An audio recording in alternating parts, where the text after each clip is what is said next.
السلام عليكم ورحمة الله وبركاته.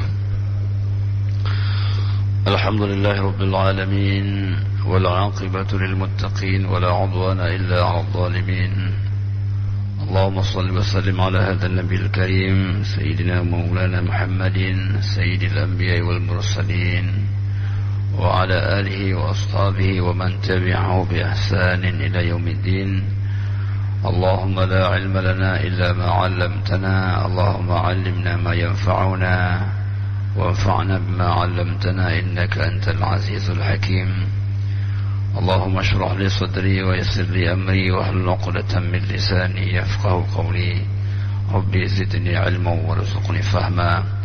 فقال تعالى في كتابه الكريم وهو أصدق القائلين: أعوذ بالله من الشيطان الرجيم، بسم الله الرحمن الرحيم.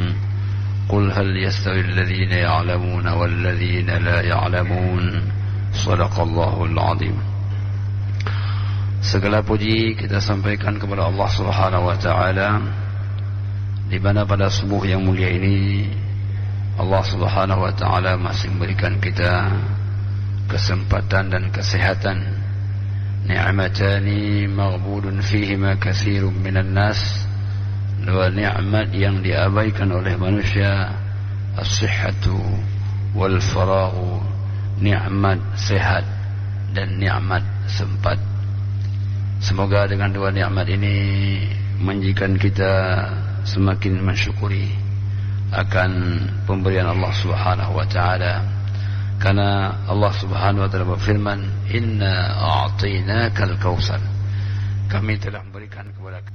Artinya nikmat Allah ini tentu tidak bisa kita menghitungnya. Wa in ta'uddu ni'matallahi la tuhsuha. Karena itu Allah Subhanahu wa taala menghendaki kita agar selalu menyebut-nyebut nikmat Allah. Wa amma bi ni'mati rabbika fahaddits. Adapun terhadap nikmat Allah, kalian harus sering menceritakan nikmat kehidupan, nikmat kesehatan, nikmat makanan, nikmat minuman. Jadi dengan demikian maka kita sering mengucapkan kalimat alhamdulillah. Maka nanti pada hari kiamat yang maha dirahmati Allah, kepada orang-orang yang sering mengucapkan alhamdulillah ini akan ada satu panggilan. Panggilan itu berbunyi bahwa orang-orang yang selalu memuji kepada Allah Subhanahu wa taala, pada hari ini Allah berikan sebuah kesempatan yang luar biasa. Mereka masuk dalam surga tanpa ada hisab. Jadi oleh karena itu marilah kita biasakan menyebutkan kalimat alhamdulillah fi kulli halin wa ni'matin, dalam setiap hal dan keadaan. Jangan lupa memuji Allah Subhanahu wa taala. Salawat dan salam ke hariban Nabi besar Muhammad sallallahu alaihi wasallam, yang mana Nabi sallallahu alaihi wasallam dengan segala kesederhanaannya, beliau tidak pernah lupa bersyukur kepada Allah. Bila beliau pulang ke rumahnya, beliau mengatakan baiti jannati, rumahku adalah surga bagiku.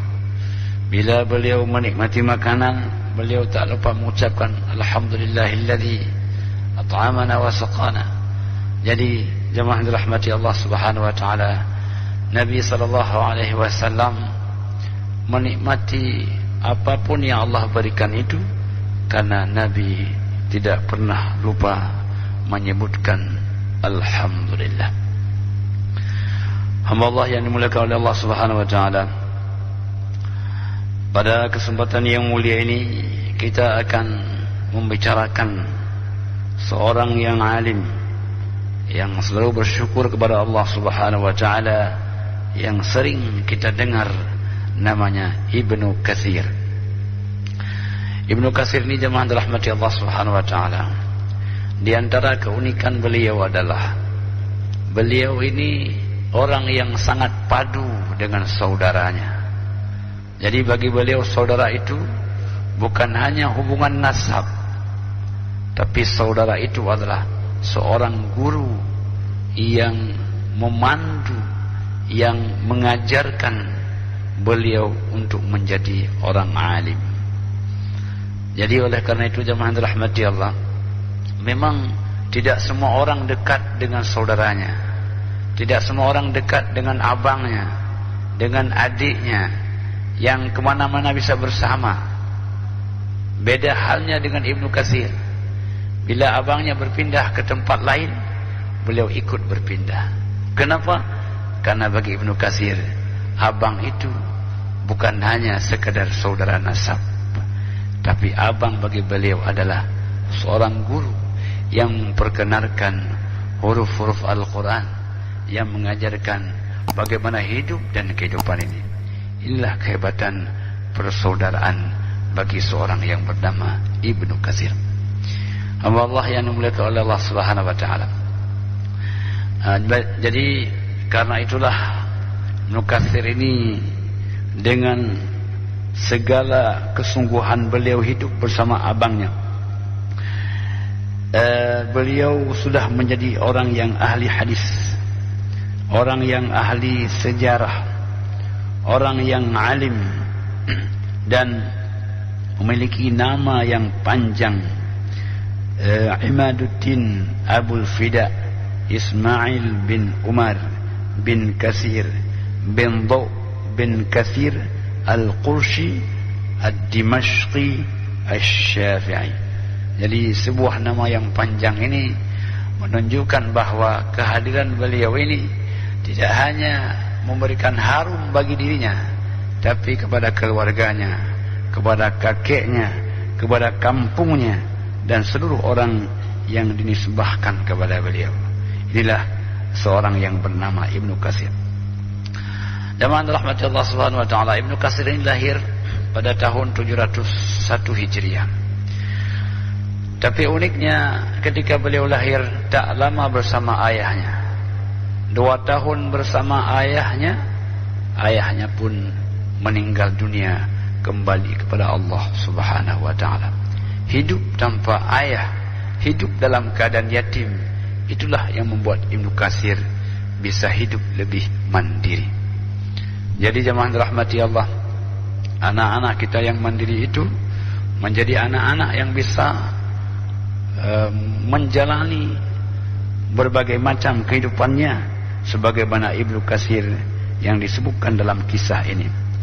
Allah yang dimuliakan, Ibnu Katsir ini lahir di sebuah kota kecil yang disebut dengan Majdal. Ibunya juga berasal dari tempat yang sama.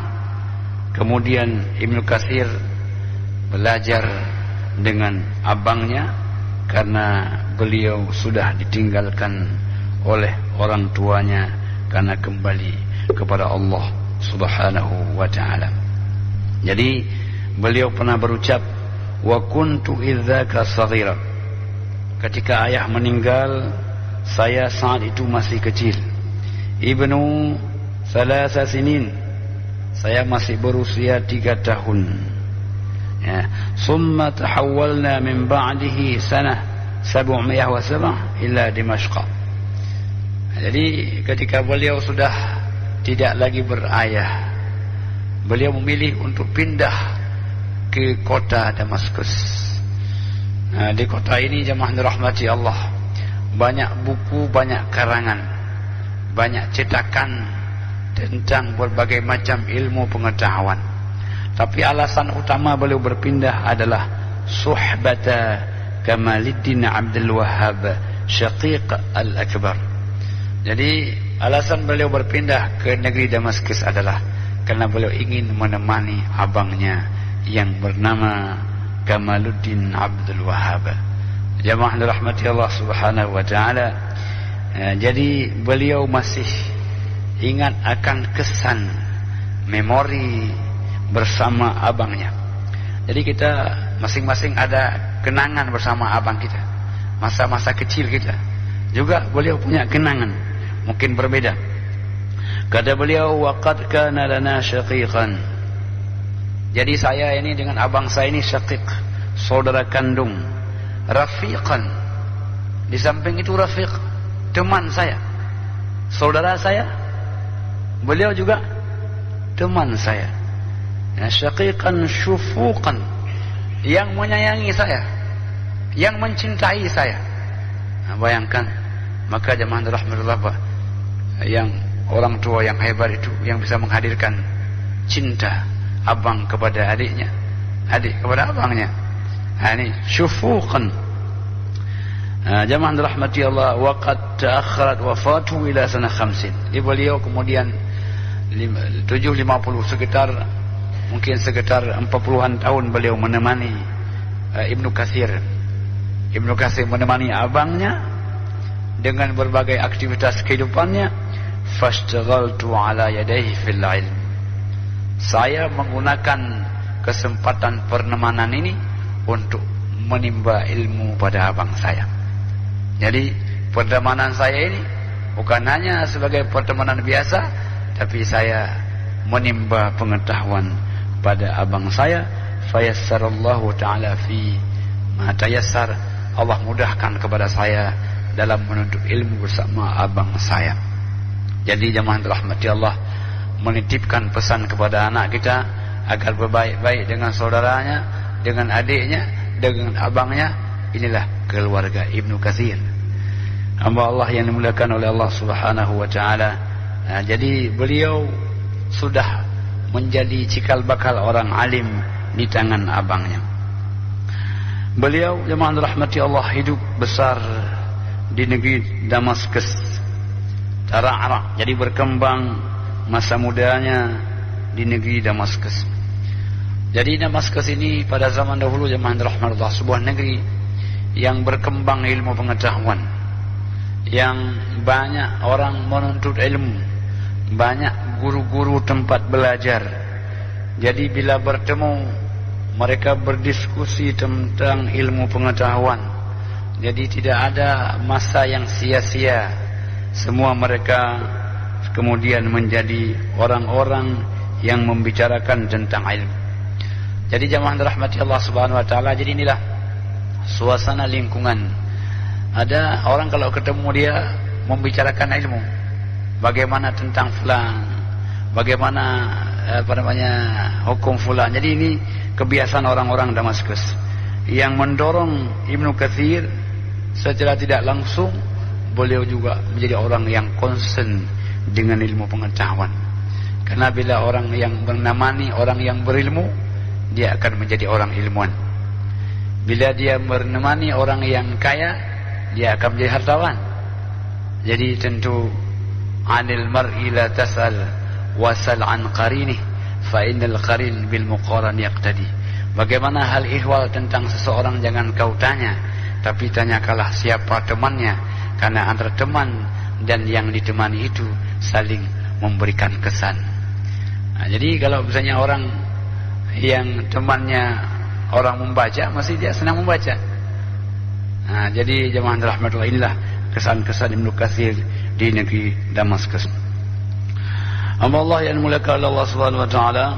Jadi beliau memulai pembelajarannya bersama abangnya, yaitu Kamaluddin Abdul Wahhab, yang meninggal sekian tahun setelah beliau sudah memahami ilmu pengetahuan. Dengan abangnya beliau menghafal Al-Quran sehingga pada tahun 711, berarti usianya sekitar 10 tahun. Nah, 10 tahun lamanya beliau sudah menghafal Al-Quran. Bagaimana caranya? Berkat bimbingan abangnya. Nah, jadi abang yang baik, abang yang dapat menghadirkan adik yang baik pula. Kalau abang orang alim, adiknya juga alim. Abang menghafal Al-Quran, adiknya juga ikut. Jadi ini abang yang luar biasa yang menemani adiknya sehingga pada usia 10 tahun beliau sudah menghafal, menkhatam Al-Quran Al-Karim. Ketika abangnya berangkat untuk menghadap Allah Subhanahu wa taala, telah meninggalkan sebuah hasil yang luar biasa. Adiknya yang bernama Ibnu Katsir telah menghafal Al-Quran. Kemudian jemaah rahmati Allah Subhanahu wa taala, samping itu Ibnu Katsir menggunakan waktunya untuk mempelajari bagaimana sejarah beliau bermujahadah sungguh-sungguh dalam menuntut ilmu pengetahuan. Beliau orang yang sangat dalam mempelajari bahasa. Jadi di antara tanda-tanda orang-orang yang dahulu itu, mereka adalah mendalami ilmu pengetahuan dan bahasa. Karena bahasa ini adalah alat dan kunci untuk mendalami ilmu pengetahuan. Hamba Allah yang dimuliakan oleh Allah Subhanahu wa taala, tidak cukup dengan itu. Beliau datang hampir semua guru-guru yang terkenal pada masa itu. Sehingga satu guru ada ilmu khusus. Misalnya kata beliau ke Ibnu Ghailan. Ibnu Ghailan ini siapa? Gurunya dalam mempelajari Al-Quran khusus. Ada lagi Al-Lubat, Muhammad bin Ja'far. Ini apa? Guru dalam qiraat. Bagaimana kita membaca? Kenapa dibaca wadduha? Kenapa wadduha? Ini ada gurunya. Gurunya Al-Lubat ini khusus. Maka ada qiraah Ibnu Katsir. Nanti beliau menjadi orang yang alim. Alim bidang qiraat.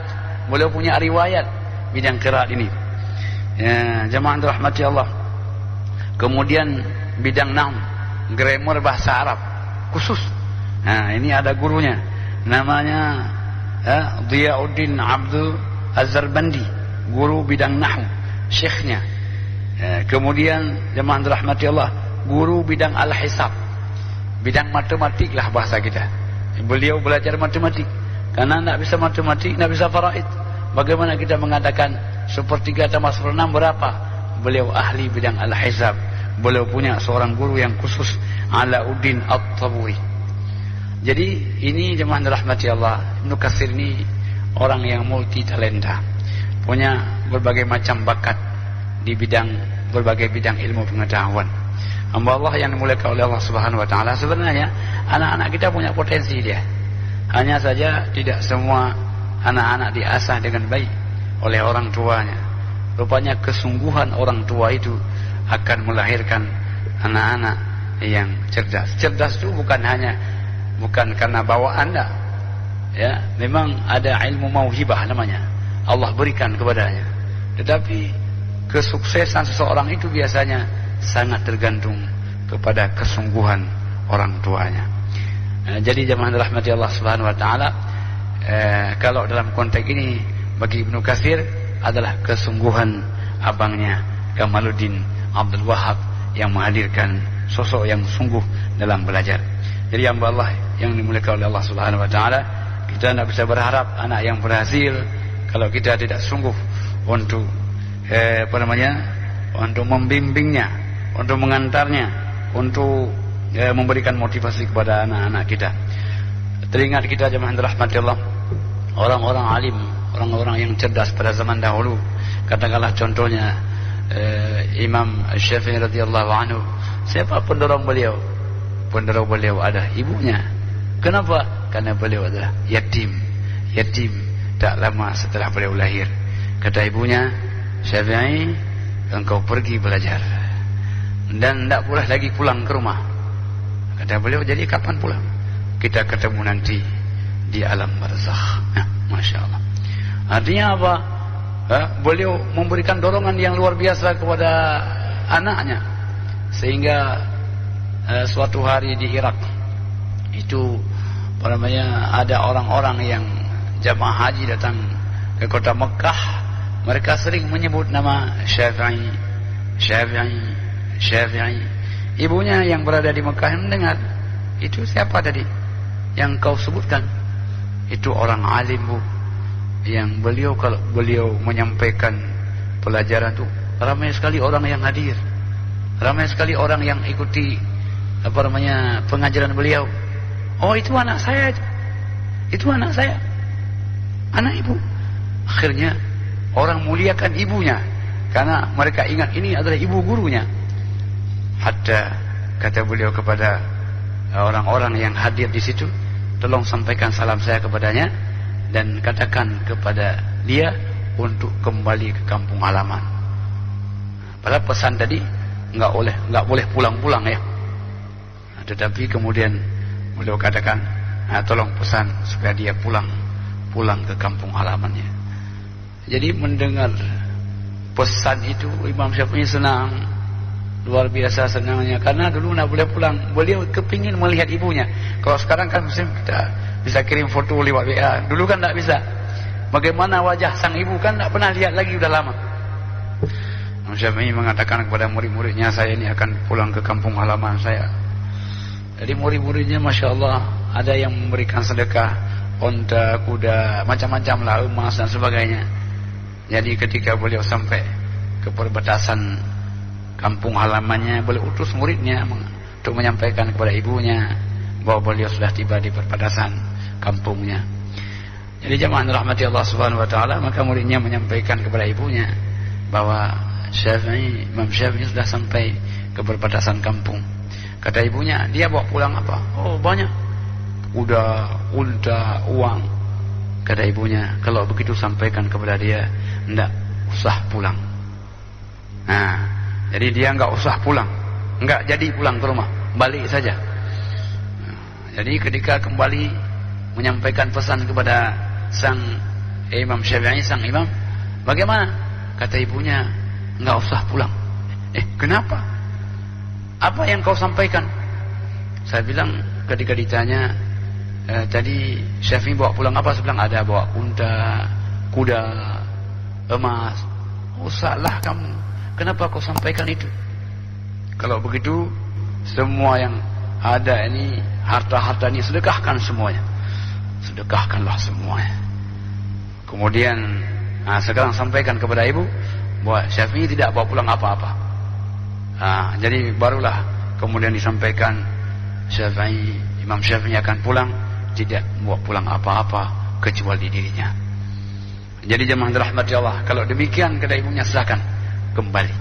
Jadi begitulah seorang ibu mengharapkan anak yang banyak ilmunya, banyak pengetahuannya. Karena bagi seorang ibu sebagai orang tua itu tidak lagi ada maknanya harta, karena makan pun sudah terbatas, minum pun sudah terbatas. Jadi yang paling penting bagi sang ibu adalah bagaimana melihat anaknya, anak yang cerdas, anak yang soleh, anak yang taat kepada Allah Subhanahu wa taala. Hamba Allah yang dimuliakan oleh Allah Subhanahu wa taala. Jadi ini guru-guru Imam Syafi'i radhiyallahu anhu. Kata Imam As-Subki, ya, istamala asruna ala arba'ati min al-hufaz. Pada masa kini, pada masa kami, kata beliau, ada 4 orang ahli, ya, hafiz Al-Quran, orang yang pandai Al-Quran, namanya Al-Mazzi, Al-Barzali, Al-Zahabi, Syekh Al-Walid, dan itu semua adalah guru Ibnu Katsir radhiyallahu anhu. Jemaah dirahmati Allah Subhanahu wa taala, orang yang banyak gurunya tentu banyak muridnya. Jadi Imam Syafi'i radhiyallahu anhu dalam kehidupannya, beliau di samping alim, orang yang banyak belajar, juga beliau orang yang banyak mengajar. Karena amanah orang yang punya ilmu adalah menyampaikan ilmu kepada orang lain. Balighu anni walau ayah, sampaikan walaupun 1 ayat. Jadi oleh karena itu jemaah rahmati Allah Subhanahu wa taala, Imam Ibnu Katsir ini kesehariannya adalah beliau mengajar. Ada sampai 6-7 tempat beliau mengajar, karena itulah yang membuat ilmu itu lebih abadi. Jadi jemaah rahmati Allah, ilmu ini cepat lupa dia. Macam mana ilmu biar enggak lupa? Yang pertama kita tulis. Ya. Jadi ilmu ini kayak binatang buruan. Maka cara untuk mengikat ilmu ini dengan menulis. Yang kedua apa? Yang kedua dengan mengajar. Mungkin dulu kita pernah ingat, kalau guru kita kalau masuk, beliau tidak bawa apa-apa, cuma 1 kapur tulis. Kenapa? Karena tiap hari beliau mengulang-ulang. Dulu ada guru matematik. Ingat kami guru matematik itu, beliau kalau masuk itu, beliau bawa roll 1, bawa kapur tulis 1. Roll untuk menggambarkan apa ilmu-ilmu geometri dan sebagainya. Jadi Masya Allah, karena puluhan tahun beliau mengajar, ilmu itu sudah menyatu dengan beliau. Inilah jemaah rahmatillah, hikmah orang yang belajar dan tidak lupa mengajar. Jadi ketika mengajar, nak mesti seorang guru, siapapun. Orang apabila kita menjadi suami adalah guru dalam keluarga kita. Ya, kalau seorang abang, guru bagi adiknya. Guru apa? Apa saja yang kita miliki, maka hendaklah kita memberikan kepada orang lain, karena ilmu itu ya khairut ta'allumi ta'lim, sebaik-baik cara belajar adalah dengan mengajar. Mungkin kita tidak paham, tapi kalau mau mengajar akhirnya kita paham. Jadi apa namanya, di antara rahasia orang ketika dia mengajar justru paham dia, padahal dulunya tidak paham. Nah, jadi jamaah dirahmati Allah Subhanahu wa taala, inilah konsep Ibnu Katsir dalam kehidupannya. Amma Allah yang dimuliakan Allah Subhanahu wa taala, Ibnu Katsir ini banyak sekali kitab-kitab beliau. Jadi mengajar, yang kedua menulis. Jadi menulis hari ini dapat kita lihat, ini salah satu di antara karya beliau, ya, tafsir Ibnu Katsir, namanya tafsir Al-Quran Al-Azim. Orang kalau kita bilang tafsir Al-Quran Al-Azim, mungkin orang enggak begitu ya kenal, tapi orang lebih kenal tafsir Ibnu Katsir. Nama beliau lebih masyhur ketimbang nama kitabnya. Hamba Allah yang dimuliakan Allah Subhanahu wa taala. Jadi ini tafsir karangan beliau, tafsir Al-Quran Al-Azim. Kemudian ada lagi Fadailul Quran, karangan beliau namanya Fadailul Al-Quran. Di sana ada sejarah Al-Quran, bagaimana kodifikasi Al-Quran, bagaimana tulisan Al-Quran, bagaimana bahasa Al-Quran, bagaimana huruf-huruf, berapa jumlah huruf dalam Al-Quran. Jadi ini adalah sebagai cakupan buku Fadailul Quran. Ada lagi Qaidah Ibnu Katsir, ini kitab yang belum tercetak. Ada Muqaddamah fi Qiraah Ibnu Katsir, bagaimana qiraat Ibnu Katsir, ini juga belum tercetak. Jadi jamaah dirahmati Allah, ini kitab